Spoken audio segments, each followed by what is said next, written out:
I'm Liyana Hassanel and this is Nightline, news making the headlines. No more negotiations. MA63 for Sabah, Sarawak must be implemented, says PM. And India on alert to contain outbreak of deadly Nipah virus.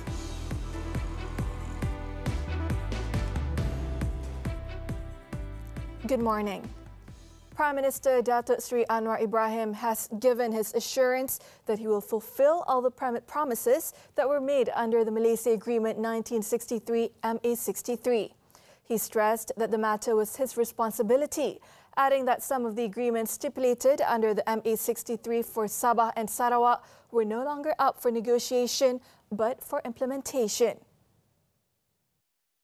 Tanggungjawab saya sebagai generasi penerus ialah melaksanakan janji dan perjanjian yang dimeterai di antara pemimpin-pemimpin negara kita tatkala membentuk Malaysia, termasuk MA63, bukan untuk dirunding tetapi untuk dilaksanakan.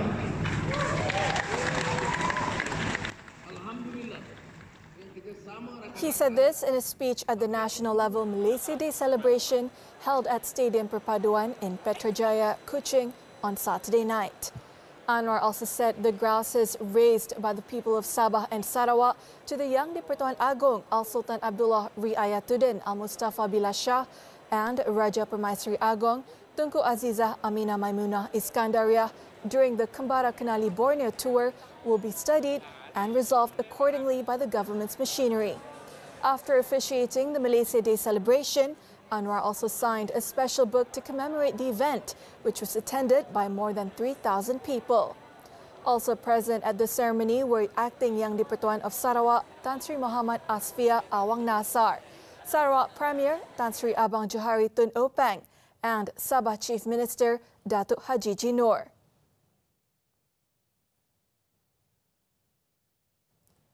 Earlier in a post on his Facebook page on Saturday, in conjunction with the 60th Malaysia Day, Anwar urged Malaysians to embrace the true spirit of this year's Malaysia Day with a deep love for the country.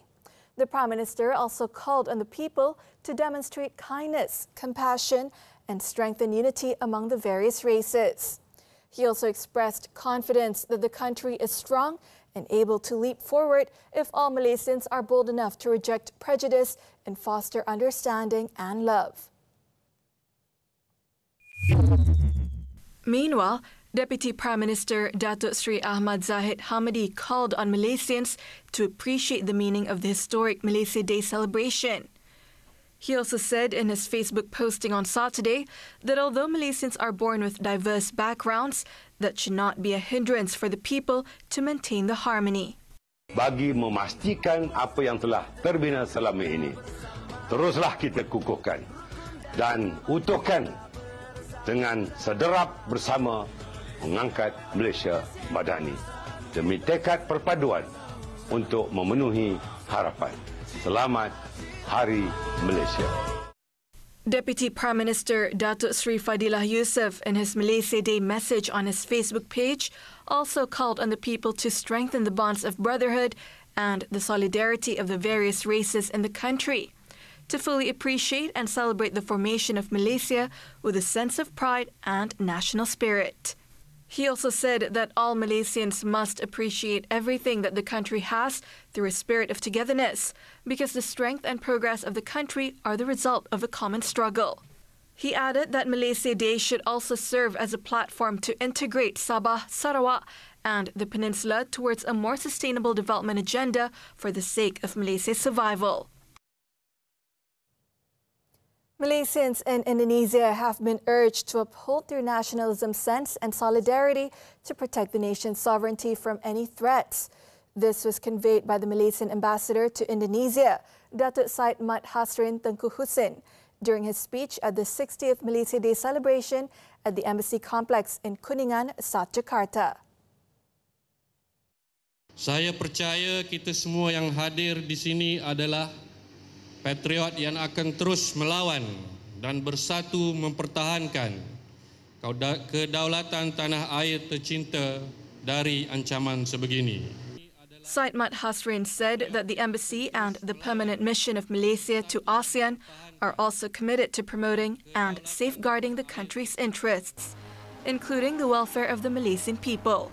The event, attended by Malaysia's permanent representative to ASEAN, Nur Izzah Wong Michu, was enlivened by the presence of more than 300 Malaysians. The event began with a prayer, followed by the raising of the Jalur Gemilang flag and the singing of the national anthem Negaraku, accompanied by the Royal Malaysian Police Band brought in from Kuala Lumpur. Cultural performances by children, recitations, dikir barat and dance were also held to instill the cultural identity of Malaysia among the younger generation residing in Indonesia. In Kuala Lumpur, thousands of people converged at Taman Kolonial, Bangunan Sultan Abdul Samad, in front of Dataran Merdeka to join the Kuih Picnic #Manis Pahit Bersama event, organised for the first time by Media Prima Berhad MPB. Aside from promoting the concept of Malaysian unity through traditional desserts, the program held in conjunction with Malaysia Day also featured celebrities, performances, games and workshops. The free public event, which was presented with a casual and leisurely concept, was filled with various entertaining activities in collaboration with the Kereta Api Sarong 2023 event and sponsored by Kuih Cafe, which provided about 2,000 kuih packs containing different types of Malaysian traditional desserts for visitors. Also present at the event was MPB Group Chairman Datuk Sri Dr. Syed Hussein Aljunid and Media Prima Audio Chief Executive Officer Nazri Noran. Visitors also had a chance to play traditional games as well as take part in the Ikat Sarong workshops and coffee art painting. Another highlight at the venue was an exclusive screening of the upcoming film Doh, featuring cast members such as Shafiq Kyle, Aida Amran, Sherilyn Seo and Fabian Liu. There were also appearances from Malaysia's favorite radio personalities from Hot FM, Cool 101, Mola FM, Fly FM and 8FM, as well as giveaways from popular streaming platform Tonton. Ini adalah event kemuncak untuk kempen Manis Pahit Bersama yang dibawakan oleh Media Prima yang telah dilangsungkan atau dimulakan pada 25 Ogos, iaitu sempena Hari Kebangsaan. Kempen ini ialah untuk kiranya kita menyatukan dari segi kuih, itulah konsepnya. Following the extraordinary turnout, MPB may consider expanding the event across the country next year. Up next is a fascinating look at how some Malaysian train commuters celebrated Malaysia Day through the Kereta Api Sarong 2023 event. Gathering at Dataran Merdeka, every single one was dressed for the occasion in their sarong, and some even got creative with it. FMT's Dinesh Kumar was there to join in the celebration. Thousands of Malaysians are gathered today at Dataran Merdeka to celebrate Malaysia Day in style. Their fabric of choice, sarong. Waving the Jalur Gemilang and singing patriotic songs, these fashionistas walked all the way from the Pasar Seni MRT and Masjid Jami LRT stations for a day of fun and celebration here at Dataran Merdeka. These are the attendees of Kereta Api Sarong, and their journey began very early this morning. People began gathering at 7 designated MRT and LRT stations across the Klang Valley as early as 7 a.m., ready to start their Malaysia Day adventure. Pakaian saya ragakan ialah busana Melayu tradisional. Okey, mula dengan tanjak, dengan baju hias, samping dan juga suar lah. Okey, kita bersatu walaupun kita di berbagai etnik, daripada berbagai kaum, okey, kita adalah rakyat Malaysia, perlulah bersatu, okey. We are wearing the Nyonya Kebaya, and it is one of the national costume of Malaysia. And we love dressing up in kebaya because it's so colourful. Basically, my outfit is from the ethnic of Kadazan Dusun. Malaysia Day means to me harmony. The Kereta Api Sarong flash mob has attracted thousands of Malaysians since it first started in 2012, all for the love of sarong. More importantly, it is an event that aims to foster unity and new friendships in the spirit of Malaysia Day. The celebration began with the singing of Negaraku at the station. There were even mini performances to keep people entertained. Once they arrived at Pasar Seni and Masjid Jame, these eager Malaysians began their journey on foot to Dataran Merdeka. So once I reach Dataran Merdeka, I'm looking forward for all the traditional games they will be conducting over there. And also, it's very eye-catchy to look at all our multicultural people. Kita nak tengok macam mana semua orang daripada seluruh pelosok negeri, mungkin daripada Sabah, Sarawak, diorang akan datang dari segi pakaian, makanan mungkin ada juga. So kita akan tengok kepelbagaian Malaysia. Itulah Malaysia yang kita nak sebenarnya. Honestly, the vibe, the happiness of being there, I guess. Together. This is our first time, and we want to experience how Malaysia's Day actually feels like.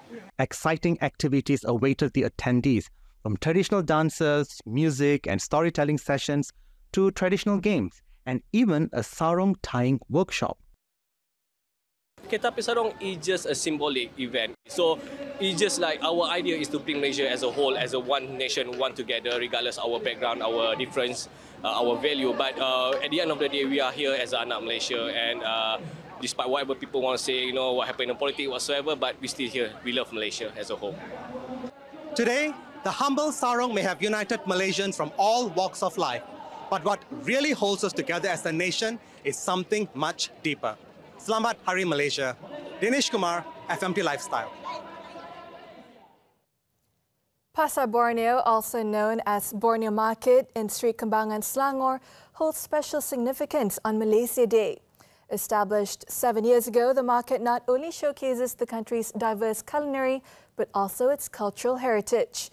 FMT's Danish Raja Reza has the details. Eager to experience Sabah and Sarawak but live across the South China Sea? The good news is that you can still enjoy a slice of East Malaysian culture and, more importantly, food.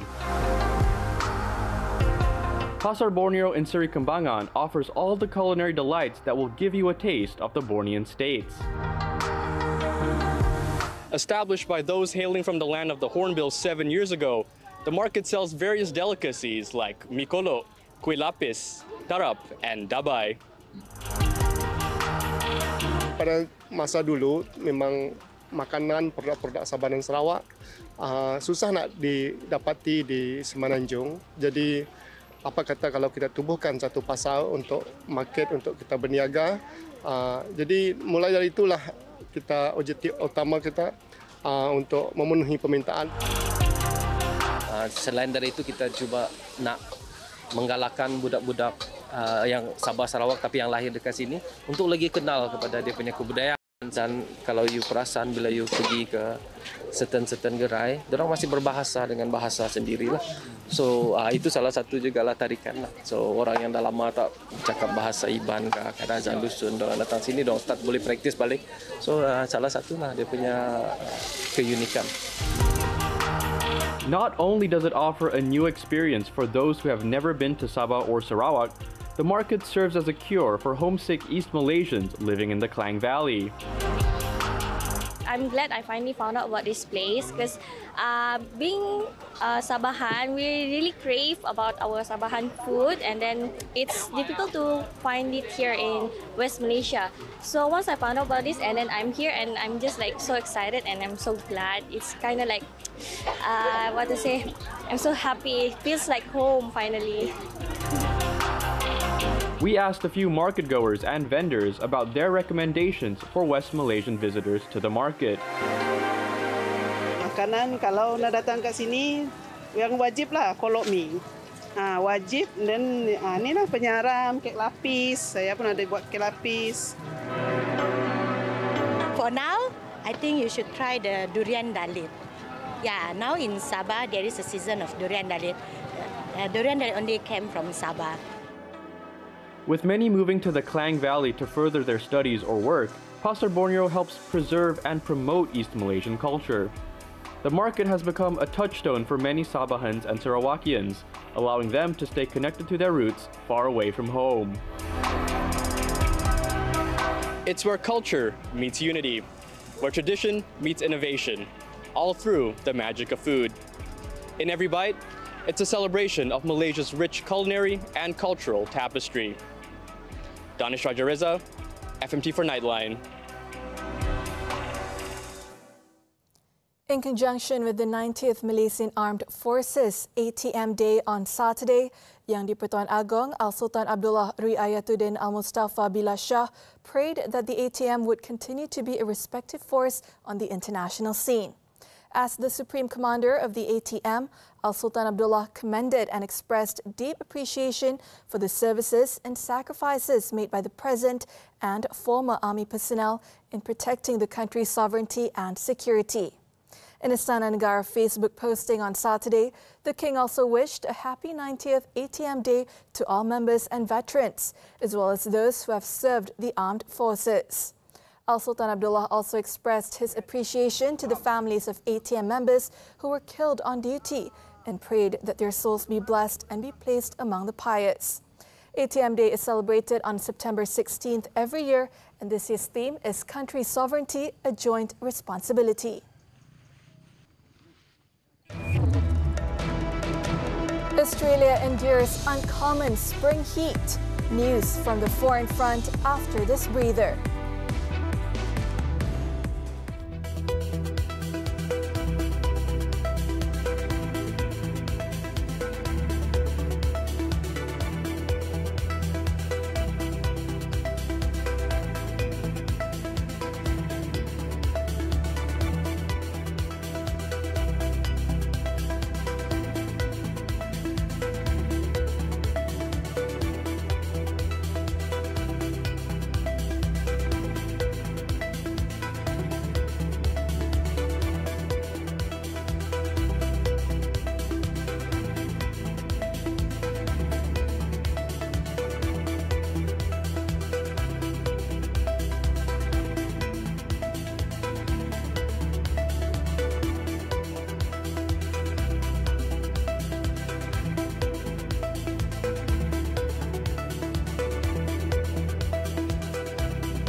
India authorities in the southern state of Kerala have heightened surveillance measures to contain the spread of Nipah infections.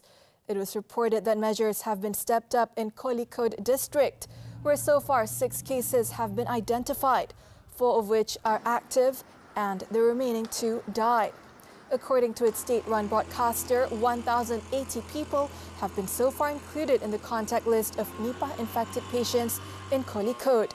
It added that those in the contact list are kept in isolation and their body fluids have been sent for testing. Kerala had previously first witnessed an outbreak of the Nipah virus in 2018 in Kozhikode and Malappuram districts, claiming 17 lives.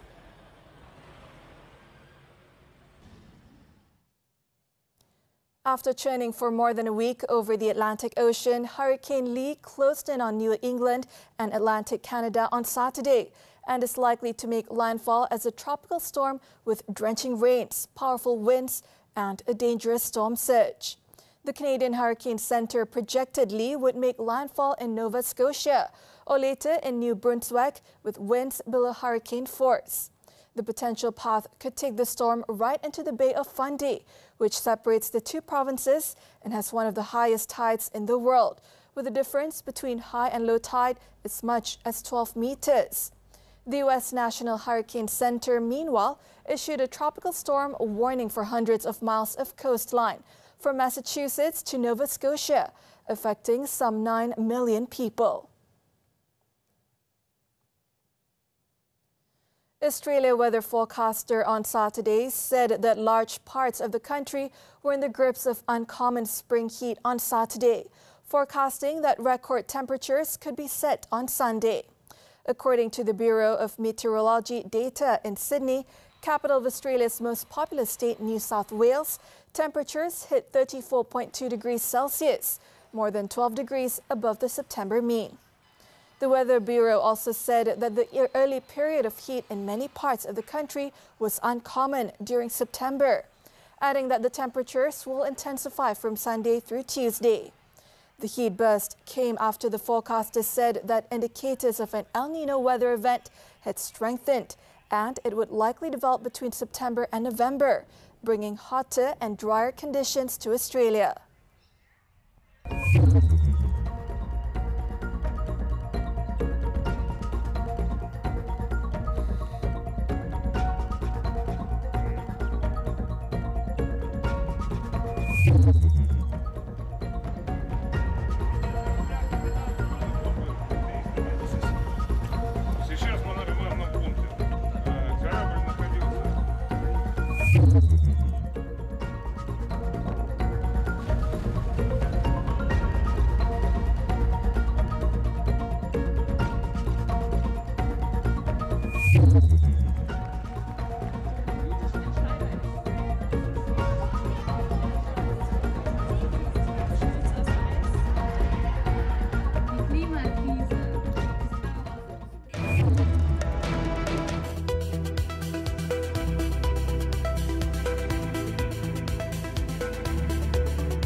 Malaysia Cup. Goals from Ivan Mahmud and Shami Zamri helped Terengganu defeat Selangor 2-0 in the only match on Saturday night. Ivan scored from the spot in the 45th minute before Shami struck the winner just before the final whistle, sealing the 2-0 win.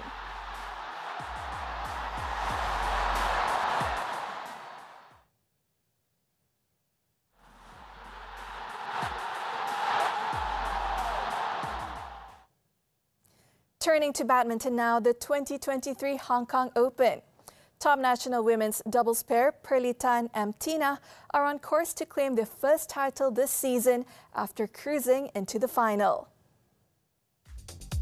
The duo were in their element from start to finish, en route to ousting Thailand's Beniapa Aimsart, Nuntakarn Aimsart 21-13, 21-18 in 36 minutes.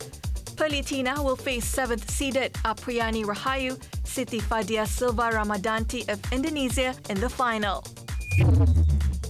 Meanwhile, men's singles player Ng Zeyong's remarkable run was halted by Indonesia's Jonathan Christie in the semi-finals. Jonathan, the 2018 Asian Games champion, narrowly defeated the world number 20 Zeyong 21-19, 21-23, 21-13. Meanwhile, Goh Jinwei's journey came to an end after the former World Junior Women's Singles champion fell to China's in-form Zhang Yiman in just 29 minutes. The defeat is her first to Yiman in 4 outings. In another match, independent mixed doubles duo Goh Sun Huat, Siobhan Lai crashed out of the semi-finals after the world number 12 bowed out in straight games 21-12, 21-12 to homesters Tang Chun Man, Se Ying Sweat. When we return, lorry driver in fatal Kemaman crash remanded for 4 days. Stay tuned.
Gathering organised by Perikatan Nasional's youth wing that took place in the federal capital on Saturday did not comply with the Peaceful Assembly Act 2012.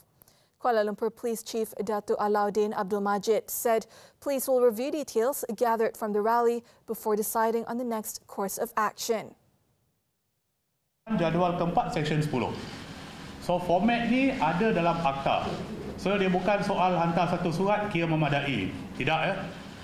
Kerana kehendak ini ditetapkan oleh undang-undang. This is the requirement of the law which has to be complied. Ya, selain daripada itu dalam borang ni kita lihat dia perlu dinyatakan penganjur. Lepas itu juga ada seksyen yang memerlukan disertakan juga kebenaran pemilik tanah, pemilik premis dan sebagainya, perlu dinyatakan dan perlu disertakan kebenaran tu. At a press conference at the Dang Wangi District Police Headquarters, IPD in Kuala Lumpur on Saturday, Alauddin said these details were essential to the police to facilitate an assembly. He added, following this, authorities will call up several people to assist in the investigation with regards to the illegal gathering, including 16 individuals who gave speeches during the rally. Authorities estimated around 800 to 850 people had joined the protest, which took place between 1:15 p.m. and 3:30 p.m. in front of the Sogo shopping mall. A police report was also received from the organizers at the Dang Wangi IPD. The Immigration Department crippled a human trafficking syndicate and arrested 51 illegal immigrants in an operation codenamed Op Gelombang V in Kota Baru, Kelantan last Wednesday. Its Director General Datuk Ruslin Jusoh said those detained were 43 Indian nationals, including 4 women, 2 Pakistani men and 6 Thai nationals, comprising 2 women and 4 boys. According to authorities, the foreigners aged between 2 and 60 were nabbed at 10:20 a.m. in a raid conducted at a budget hotel, which was used by the syndicate as a transit house for the illegal immigrants. Also arrested were 5 local men aged between 23 and 57 who were suspected to be members of the syndicate. Based on initial investigation, it was found that the syndicate primarily smuggled Indian immigrants into Malaysia through neighboring countries using illegal routes, charging each individual 8,000 to 10,000 ringgit.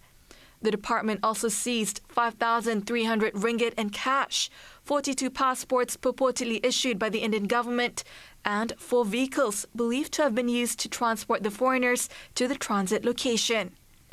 All the illegal immigrants were later sent to the Tanah Merah Immigration Detention Depot, while the 5 local men were remanded for 6 days to assist investigations into the case.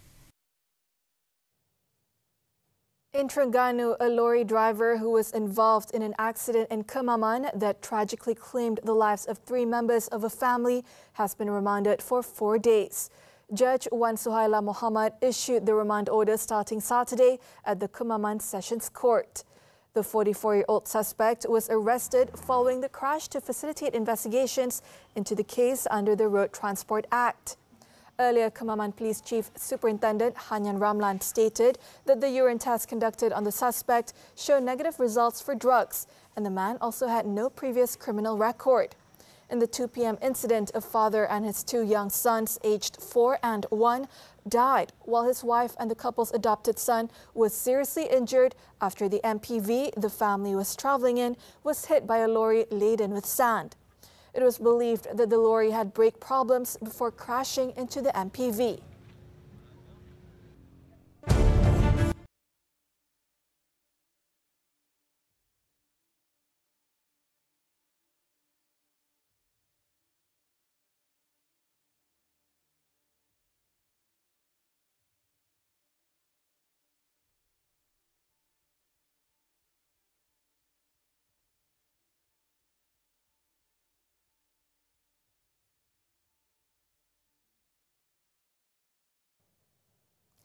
That wraps up Nightline this time around. Let's take a look as national and international visitors flock to Bogota's Botanical Garden, marveled by the variety of shape, color and sizes of plants as Colombia celebrates the 20th edition of its National Orchid Exhibit. With that, I'm Liyana Hassanel. Thank you for watching and stay safe, Malaysia.